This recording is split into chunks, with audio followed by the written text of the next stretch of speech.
창세기 42장 18절로 38절 말씀 가지고요. 아, 그랬구나 라는 제목으로 함께 은혜 나누도록 하겠습니다.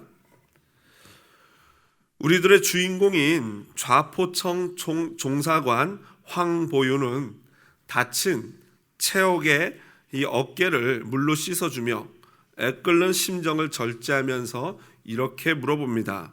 아프냐? 그랬더니 여자 주인공인 채옥은 네 라고 대답을 합니다. 그러자 다시 종사관 황보유는 이렇게 말합니다. 나도 아프다.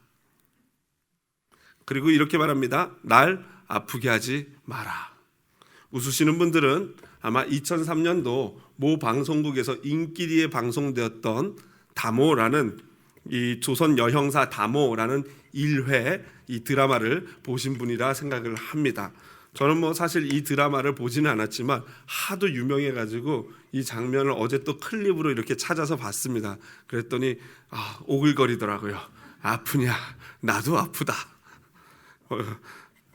누가 할 때는 굉장히 멋있었는데 좀 죄송합니다. 수많은 연인들과 많은 사람들이 이 대사와 이 장면을 패러디하고 또 따라하는, 연인들끼리 따라하는 그런 대사입니다. 이 대사가 왜 그리 많은 사람들에게 회자되어지고 이 사람들의 이 패러디가 되고 사람들이 자꾸 이것을 흉내내고 말을 하는 것일까 생각을 해봤더니 아까 말씀드렸던 좌청천 이 종사관과 다모의 애끓는 그 왜 될 듯 될 듯 하면서 연결될 듯 하면서 안 되는 그 사랑의 어떤 러브라인도 있지만 그거와 더불어서 특별히 그들 간에 서로 공감하는 뭔가 감정적인 어떤 공감대 있지 않습니까? 그게 사람들의 마음을 많이 울렸던 것 같습니다. 서자 출신인 좌포청 종사관 이 황보윤과 이 명문 가문이었다가 역적으로 몰리면서 졸지에 천민의 신분이 된 이 딸, 바로 이 채옥 사이에 다모, 여자 형사 다모인 채옥 사이에 뭔가 묘한 공감대가 형성되지 않습니까? 그것이 왜 그렇습니까? 이 억울하고 외롭고 힘든 사람들의 심정은 그 비슷한 일을 겪어본 사람만이 그 심정을 이해할 수 있기 때문에 그 두 사람이 어렸을 때부터 같이 자라면서 비슷한 그 아픔이 있다 보니까 서로를 이 연인처럼 또는 남매처럼 서로 사랑하게 되고 서로 마음을 공감하는, 그 아픔을 공감하는 그러한 관계가 되었던 것입니다. 그런 점에서 상대방의 아픔을 나의 아픔으로 같이 느끼고 공감할 수 있는 것은요, 굉장히 귀한 능력이라고 보여집니다. 로마서 12장 15절, 자주 제가 인용해 드리는 말씀인데요. 함께 같이 볼까요? 같이 보면서 읽어보도록 하겠습니다. 즐거워하는 자들과 함께 즐거워하고 우는 자들과 함께 울라. 이 말씀을 모토로 해서 제가 섬겼던 한국의 교회가 함께 울고 함께 웃는 땡땡땡 교회 이렇게 슬로건을 만들었습니다. 그런데 이 로마서 12장 15절 나오기 전에 12장 2절에 사도 바울은 이렇게 말을 하고 있습니다.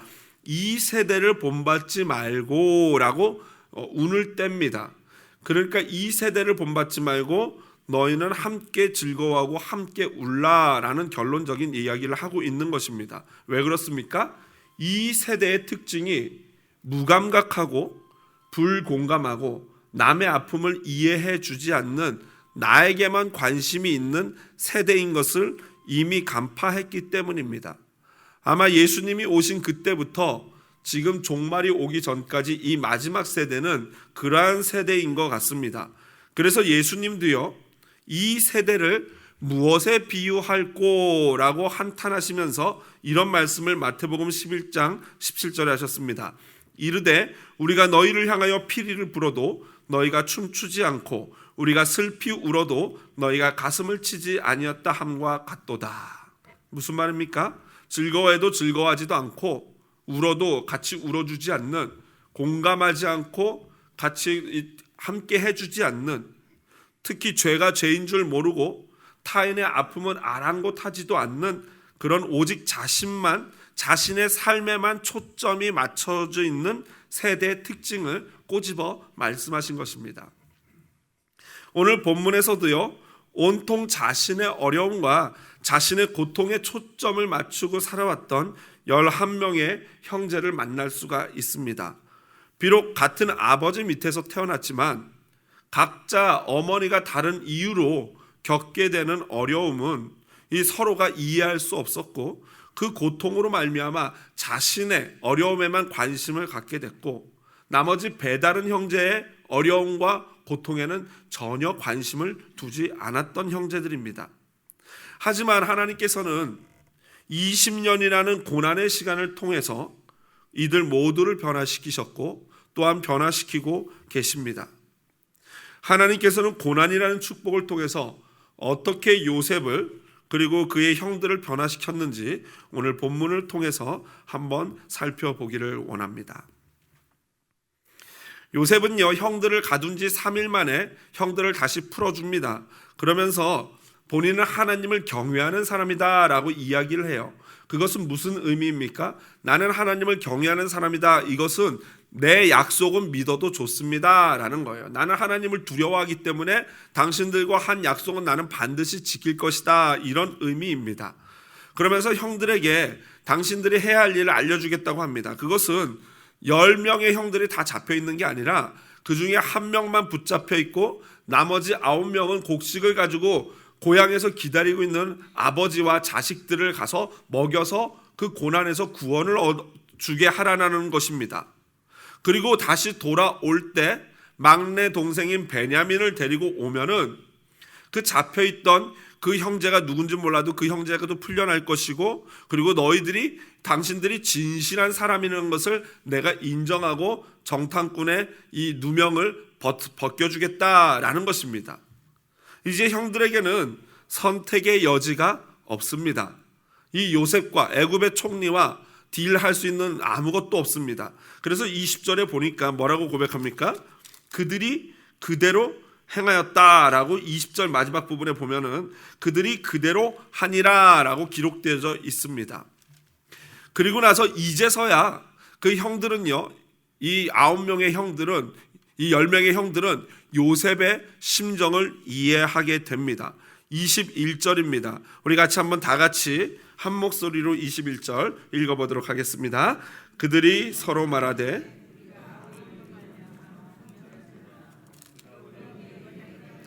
그 마음의 괴로움을 보고도 듣지 아니하였으므로 이 괴로움이 우리에게 임하도다 라고 고백을 합니다.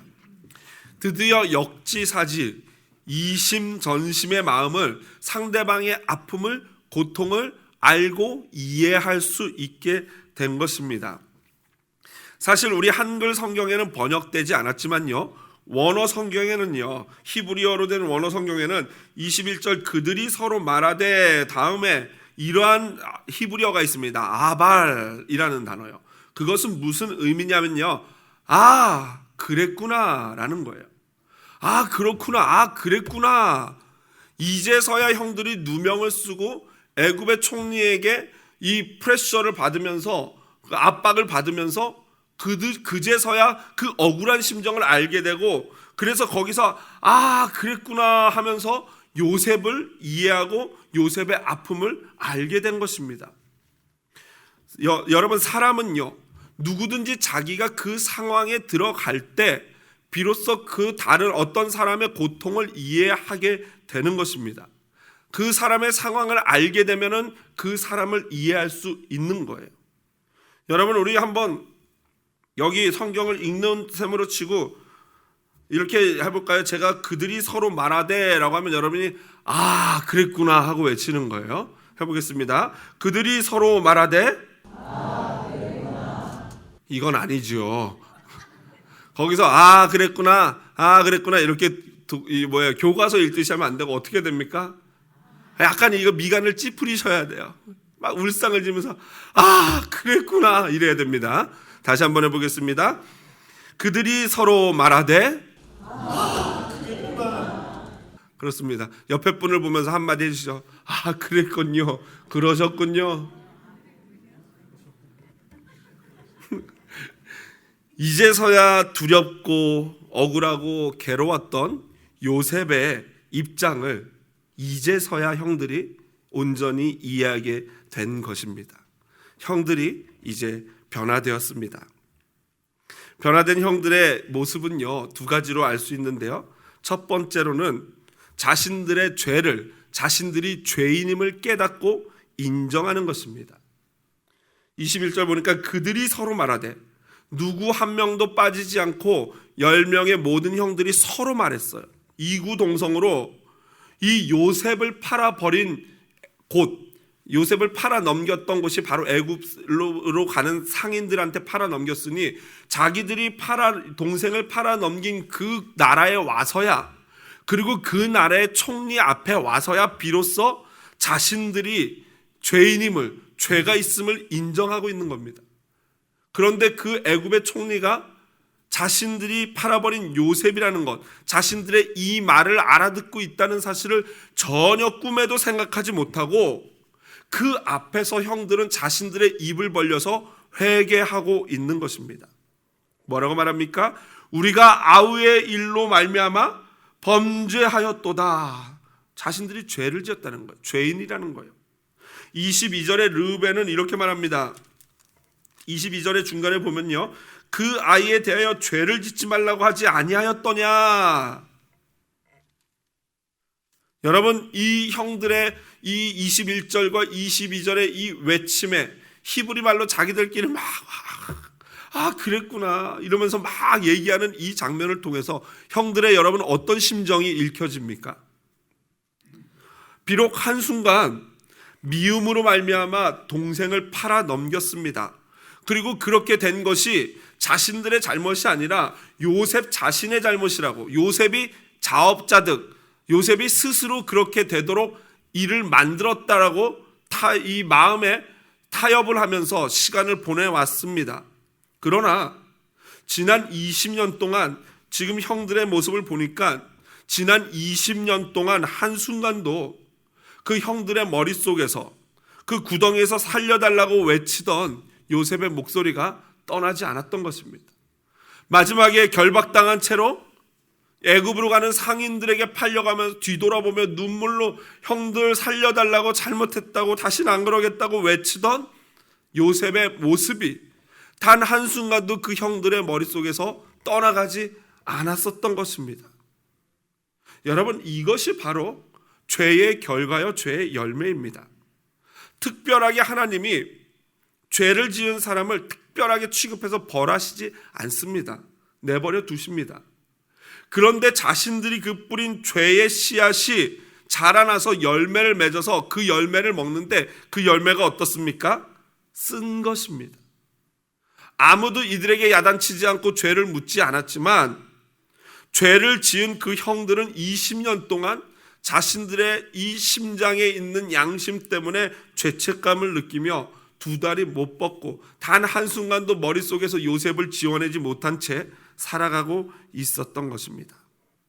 그리고 그 양심이 비로소 그 당사자인 요셉 앞에서 눈물로 그랬구나를 외치며 회개케 되는 그러한 은혜가 있었던 것입니다. 바로 요셉이 확인하고 싶었던 형들의 그 모습입니다. 변화된 모습입니다. 잘못을 알고 깨닫고 인정하고 그리고 돌이키는, 회개하는 모습, 바로 요셉이 원했던 모습입니다. 두 번째로 형들이 이제 이를 통해서 깨닫는 것은 자신의 행동이 상대방에게 어떤 영향을 끼칠지를 알게 되었다는 거예요. 그랬구나. 내가 이렇게 했더니 이런 아픔이 동생에게 왔구나. 이랬겠구나. 요셉의 마음이 이토록 억울하고 안타깝고 답답했겠구나. 드디어 형들이 요셉의 마음을 공감할 수 있게 된 것입니다. 이렇게 남의 마음을 아는 것, 이것이 공감이에요. 공감. 예를 들면은 어떤 사람의 장례식을 갔는데 그 부모님이 사고로 한순간에 돌아가시고 5살짜리 꼬마 애만 남았어요. 그 할아버지와 할머니는 한숨을 푹푹 쉬고 있는데 그 5살짜리 꼬마애는 어때요? 아무것도 몰라요. 천진난만하게 뛰어다니면서 온 사람들을 막 바라보고 왜 이러나 이렇게 쳐다보고 그러면서 막 천진난만하게 웃으면서 뛰어다닙니다. 그 모습을 보는 사람들이 공감하는 마음은 어떻습니까? 너무 아프죠. 그 아이를 보면서 아파하는 이것이 바로 공감이에요. 그런데요, 이렇게 공감하는 능력이 없는 사람들이 있어요. 그런 사람들을 뭐라 그러냐면요, 반사회적 인격 장애를 가진 사람이라 그러고요, 그 사람들의 별 이름이 뭐냐면 사이코패스 내지는 소시오패스입니다. 여러분 이게 뭔지 아십니까? 이게 사이코예요. 죄송합니다. 좀 이해가 늦으시는 것 같은데 사이코가 그렇습니다. 그래서 사이코는 남의 아픔을 모르니까 쉽게 남을 해코지하고 죽일 수 있는 거예요. 사이컬리지 투데이에서 작년 10월 달에 2018년도 10월 달에 이 기고한 글에 의하면요, 소시오패스, 사이코패스들의 7가지 특징이 있다고 합니다. 한번 보실까요? 첫 번째로는 자신의 목적 달성을 위한 병적인 거짓말과 조작을 한다고 합니다. 형들이죠. 인간적이고 윤리적인 생각을 경멸하는 데서 오는 도덕성의 부재 및 규칙 위반. 그러니까 이 어떤 인간적 윤리적인 생각을 무시하다 보니까 당연히 그 규칙을 어기고 살인도 하고 범죄도 할 수 있는 것입니다. 다른 사람에게 야기시키는 고통과 아픔에 대한 무감각으로 공감 부족과 냉담함. 제가 오늘 말하고 싶은 주요적인 거 바로 이 세 번째 단락인데요. 이렇게 핀으로 누굴 찔렀을 때 아플 거라는 것을 못 느끼는 거예요. 아프냐? 나도 아프다 이래야 되는데 아프냐? 좋다. 이게 바로 사이코인 거예요. 네 번째, 다른 사람보다 우월하며 그래서 타인을 마음대로 하는 것이 정당화되는 나르시즘과 잘못된 우월감 컴플렉스. 다섯 번째, 가해자가 자신의 인식과 정체성, 자존심을 잃게 만드는 가스라이팅과 정신적 괴롭힘. 아주 피폐하게 만드는 거죠.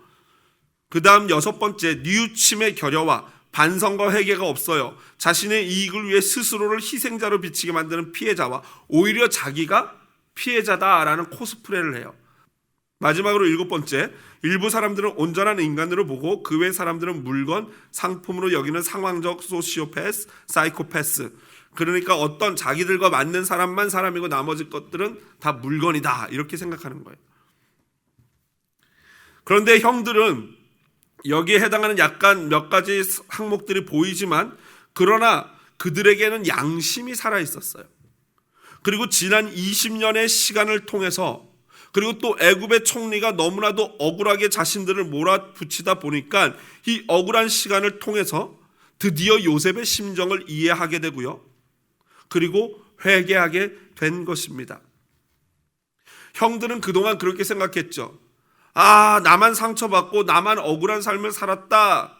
아버지가 편애해가지고 나만 그렇게 피해자다라고 생각을 했었는데 이 알고 봤더니 자신들이 그래서 당해도 싸다고 생각하고 팔아넘긴 요셉의 삶을 조금이나마 이해하게 되고 그러면서 요셉의 아픔, 요셉은 너무나 더 억울했겠구나, 요셉은 너무나 괴로웠겠구나 라는 생각을 하게 됐다는 거예요. 이제 그의 생사도 모르는 상태에서 이제서야 요셉에 대한 후회와 미안한 마음이 파도처럼 밀려오는 것입니다. 이제서야 내가 동생에게 무슨 짓을 했는지를 눈이 열리고 깨닫고 느끼게 된 것입니다. 여러분, 목회를 하면요, 참 상담하시는 분들이 많아요. 참 재밌는 것은요, 상담하는 분들이 대부분 내가 상처를 받았어요 라고 말하는 경우들이 많아요. 그리고 상처를 받은 얘기를 들어보면은 이 목사가 공감을 해야 됩니까? 안 해야 됩니까? 당연히 공감을 해야죠. 공감이 돼요. 보면은 얘기를 듣다 보면요, 아 진짜 해도 너무하다 이런 사람들이 꽤 많이 계셔요. 한마디로 아까 이런 분들이 있잖아요. 그거 비슷한 분들이 많이 계시더라고요. 의외로. 그런 분들이 참 많이 계시고 막 같이 아파해주고 눈물로 기도해주고 돌려보내고 그렇습니다. 그런데 참 신기한 건 뭐냐면요, 그렇게 상처받은 분들이 많고 그런 분들을 상담하는데 한 분도 내가 누구에게 상처를 줬어요 라고 상담해 오시는 분은 있어요, 없어요? 없어요. 참 신기하죠? 상처받은 사람은 그렇게 많은데 상처 준 사람은 없다는 거예요. 여러분 진짜 상처 준 사람이 없는 걸까요? 아니면 상처를 주고도 모르는 걸까요? 어떻게 그렇게 잘하세요? 아까 말씀드렸던 그 잡지의 사이언스 잡지에 의하면요, 인구의 4%가 소시오패스고 5%에서 15%가 사이코패스일 확률이 높대요. 저는 그래서 이 기사를 보면서 얼마나 놀랐는지 몰라요. 혹시 내가 그 4%는 아닌지, 혹시 내가 그 15%에 들어가지는 않는지 굉장히 긴장이 되더라고요. 여러분 너무 확신하시면 안 됩니다. 나는 남의 아픔에 다 공감하지. 그리고 나서 뒤돌아서 맨날 나만 상처받았다고 말하면은 그분이 바로 그 4%일 확률이 높아요. 여러분 이러한 변화된 형들의 모습을 보는 순간 요셉의 반응이 어떻습니까? 요셉은요 24절에 보니까 뭐라고 나옵니까? 요셉이 그들을 떠나가서 울고라고 나옵니다. 여러분 요셉이 왜 울었을 것 같습니까? 이 형들이 막 자기네끼리 히브리 말로 요셉이 못 알아듣는 줄 알고 히브리 말로 막 이야기합니다. 그랬구나.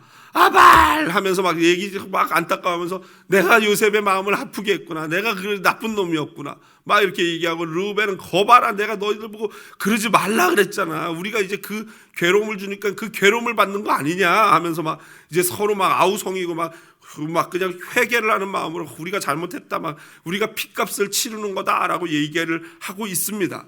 그 모습을 본 요셉이 왜 우냔 말이죠. 그 눈물은 어떤 의미였을까요? 첫 번째로는 지난날에 대한 요셉의 회상입니다. 한순간에 갑자기 주마등처럼 지난 20년이 확 지나가는 거예요. 아니 어쩌면 30년일 수 있어. 어렸을 때부터 자신의 모습이 확 지나가는 겁니다. 그렇게 꿈에도 미웠던 그 형들, 미움의 대상이었던 형들이 눈앞에 있습니다. 하지만 요셉은 20년이라는 시간을 통해서 알게 되었습니다. 이 모든 것이 하나님의 계획 안에 이루어지고 있음을 요셉은 이미 알고 있어요. 그리고 방금 전에 형들이 말하는 얘기를 들어보니까 형들이 변화된 사실을 보면서 너무나도 마음에 뭉클한 감정이 올라오는 겁니다. 두 번째로 그가 흘린 눈물의 의미는 어떤 눈물입니까? 요셉 역시 그랬구나 의 눈물을 흘리고 있는 거예요. 형들이 나만 미워하고 진짜 나를 팔아놓고 두 다리 쭉 뻗고 신나게 그냥 전혀 죄책감 없이 잘 살 줄 알았는데 변화된 형들의 모습, 형들의 얘기하는 모습을 보니까 형들 역시 단 20년에 하루도 편하게 잔 적이 없는 것을 느끼게 된 거예요.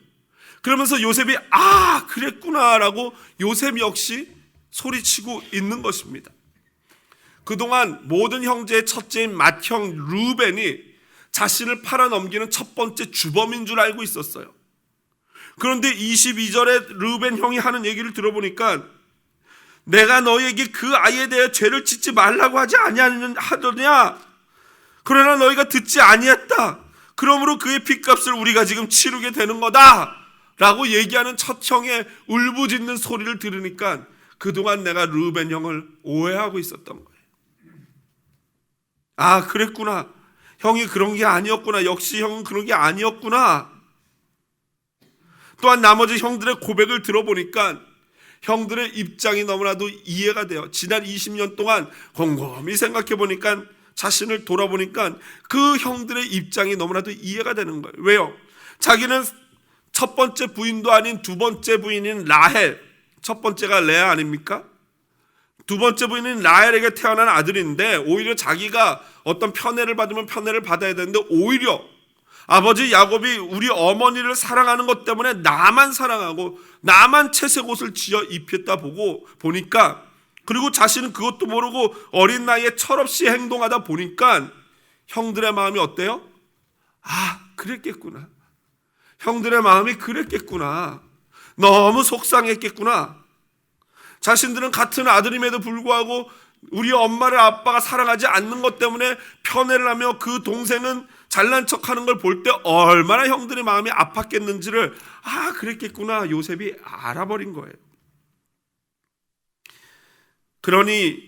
그리고 나서 20년 동안 자기를 팔았지만 한순간도 20년 동안 머릿속에서 자기가 요셉이 떠나지 않고 고통받았다는 사실을 느끼다 보니 얼마나 그 마음이 격양되겠습니까?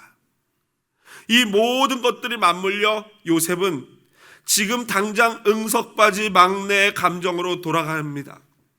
지금 당장이라도 그 형들의 품에 달려가서 내가 요셉이에요. 그 형들의 품에 안겨서 엉엉 울고 싶은 마음입니다. 그러나 아직은 하나님의 때가 아닙니다. 아직 확실하게 확인해야 할 것이 있습니다. 그래서 요셉은 혼자 달려나가서 아무도 보지 않는 곳에서 통곡하며 운 후에 감정을 정리하고 다시 형들에게 왔습니다.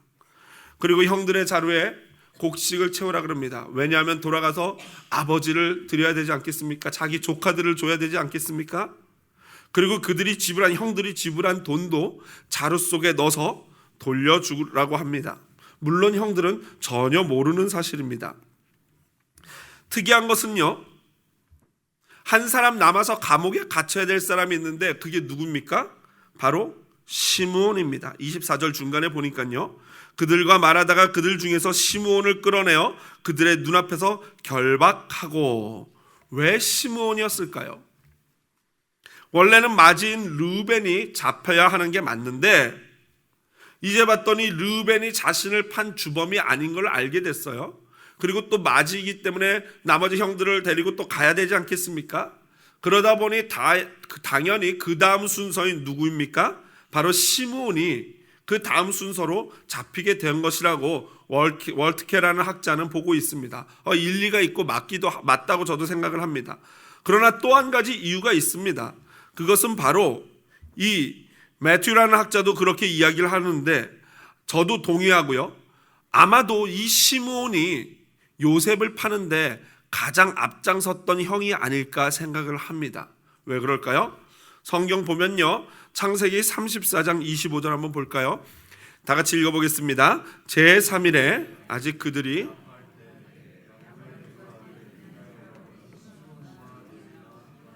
칼을 가지고 가서 몰래 그 성읍을 기습하여 그 모든 남자를 죽이고. 여러분 이 배경 아시죠? 그 야곱의 두 아들, 그러니까 둘째 르벤 다음에 난 시므온과 레위 둘째 셋째가 자기의 동생, 같은 엄마가 같은 동생이죠, 디나가 몹쓸 일을 당한 것을 보고 너무나도 화가 나가지고 그럼 너네가 디나랑 결혼하려면은 할례를 받아라 라고 속인 후에 할례를 받자마자 그 이방인 족속들을 침략해가지고 단칼에 다 죽여버리는 일을 합니다. 그래서 이 일 때문에 나중에 야곱이 죽기 전에 자식들을 축복하는데 49장 5절에 시므온과 레위를 이 축복 아닌 저주 같은 축복을 하지 않습니까? 그게 뭡니까? 시므온과 레위는 형제여 그들의 칼은 폭력의 도구로다 라고 선포하면서 내 영혼이 그들과 상관하지 않을 것이다 라고, 이게 축복인지 저주인지 그런 기도를 하는 걸 볼 수 있습니다. 이것을 볼 때 시므온이 아마도 가장 이 신약 시대로 치면 열심당원 같은 폭력적이고 이 쿠데타를 일으켜야 된다고 하는 그 열성이 있는 사람과 터프함이 있는 사람이었던 것으로 보여집니다. 그러다 보니 아마도 요셉을 팔 때 가장 앞장서서 우리 저 녀석을 팔아버리자고 했던 그런 사람일 것 같습니다. 집으로 이제 나머지 형들은 이 시므온을 결박당해서 갇히게 되는 시므온을 뒤로 하고 집으로 돌아가게 됩니다. 그런데 나머지 형들이 집으로 돌아가다가 자루를 풀어보다가 기겁을 합니다. 28절에 보니까 이에 그들의 혼이 나서 떨며 서로 돌아보며 말하되, 한마디로 우리 말 표현 그대로 하면 혼이 나갔다는 거예요. 정신이 나갈 정도로 그냥 완전히 멘붕이 온 거예요. 멘탈이 붕괴된 겁니다. 얼마나 놀랐는지 혼이 나갈 정도로 표현을 하면서, 그럼에도 불구하고 그들이 그 가운데 어느 정도 훈련되고 단련된 신앙을 통해서 그 어려운 가운데 하나님을 고백합니다. 그 어려운 가운데 혼이 나간 가운데 만나는 하나님은 두 가지 하나님입니다. 하나는 심은 대로 거두게 하시는 하나님이에요. 형들이 21절, 아까 21절에 보면은 이런 고백을 하지요. 중간 부분에 보면은 그가 우리에게 애걸할 때에 그 마음의 괴로움을 보고도 듣지 아니하였으므로 이 괴로움이 우리에게 임하도다. 여기서 괴로움이라는 것은 차라인데, 차라, 괴로움을 심었더니 그 괴로움, 하차라를 거두게 된 것이에요. 한마디로 괴로움을 심으면 뭘 거두게 돼 있어요? 그 괴로움을 똑같이 거두게 돼 있다. 성경이 말하는 어떤 원리입니까? 심은 대로 거둔다. 예수님은요, 칼로 흥한 자는 칼로 망한다 그랬어요. 사도 베드로가 예수님을 잡아가려고 온 사람들이 예수님을 잡으니까 칼을 꺼내서 말고의 귀를 쳤는데 그 떨어진 귀를 예수님이 들어서 붙여주시면서 베드로에게 교훈하지 않습니까? 칼집에 꽂아라. 칼로 흥한 자는 칼로 망한다. 이것을 사도 바울은 갈라디아서 6장 7절에 무엇으로 심든지 그대로 거둔다라고 확장시킵니다.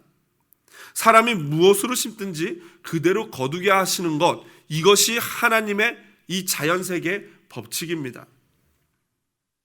하지만 두 번째로 형들이 만난 하나님은요, 이 모든 일을 어떻게 해요? 다 주관하시는 분이 하나님이심을 그들이 고백하고 있어요. 이제 형들은 정탐꾼을 넘어서 도둑으로까지 오해를 받게 생겼습니다. 정말 이것은 혼이 나가고 미칠 지경입니다. 그런데 재밌게도 이들은 마지막에 이렇게 고백을 하지요. 아까 봤던 28절 마지막 부분에 보면은 서로 돌아보며 말하되 하나님이 어찌하여 이런 일을 우리에게 행하셨는가? 누가 했다고요? 하나님이. 그 누가 했는지, 왜 애굽 총리가 이런 짓을 하지? 왜 애굽 사람들이 우리한테 이러지가 아니라 하나님이 어찌하여 이런 일을 우리에게 행하셨는가? 라고 묻고 있습니다. 적어도 이제 형들은 이 돌아가는 일들이 우리 인간의 일이 아니라 하나님이 하시는 일임을 고백하고 있습니다. 그리고 앞으로 왜 이런 일을 하나님이 하시는지에 대한 해답을 얻게 될 것입니다. 아직은 모르지만요. 말씀을 마무리합니다. 여러분, 하나님이 하시는 일을 우리는 모두 이해하거나 알 수 없습니다. 그러나 결국에는 하나님이 왜 그렇게 하셨는지 우리도 알게 될 것입니다. 하지만 우리 같은 인간들끼리는요, 하나님이 하시는 일은 우리가 지금 당장 알 수 없지만 같은 인간들끼리는요, 그 마음과 그 감정을 서로 이해할 수 있습니까? 없습니까? 있습니다. 이해할 수 있고 또 이해하고 공감해야 합니다.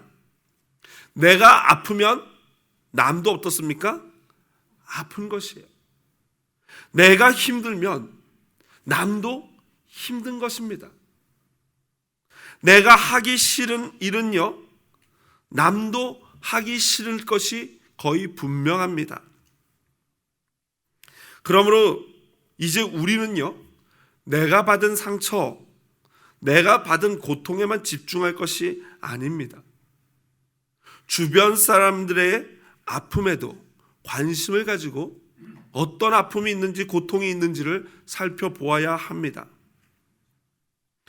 내가 혹시 남편에게 상처 주는 일은 없는지, 내가 혹시 아내의 마음을 아프게 한 것은 없는지, 또는 내가 아이들을, 또는 내가 부모님께 주는 상처는 없는지를 살펴보아야 하는 것입니다. 모두가 상처받았다고만 말하지만 사실은 우리가 너무나도 많은 자들에게 상처 주고 있음을 망각하고 있습니다. 심지어 더 나아가서 저와 여러분은 하나님 아버지의 마음에 상처를 주는 일도 있습니다. 만약 이러한 사실을 우리가 깨닫기 시작하고 타인의 아픔을 살피기 시작한다면요, 비로소 그때 내 마음의 아픔과 고통도 사라지게 될 것입니다. 왜냐하면 남의 마음의 아픔을 이해하고 공감하는 마음이야말로 누구의 마음입니까? 예수 그리스도 하나님 아버지의 마음이기 때문입니다. 히브리서 4장 15절, 우리 다 같이 한번 큰 목소리로 읽어볼까요? 같이 읽어보겠습니다. 우리에게 있는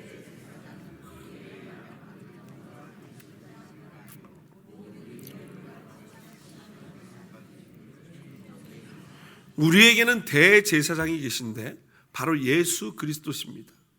그런데 그분은 우리의 연약함, 우리의 고통, 우리의 아픔을 공감하지 못하는 분이 아니래요.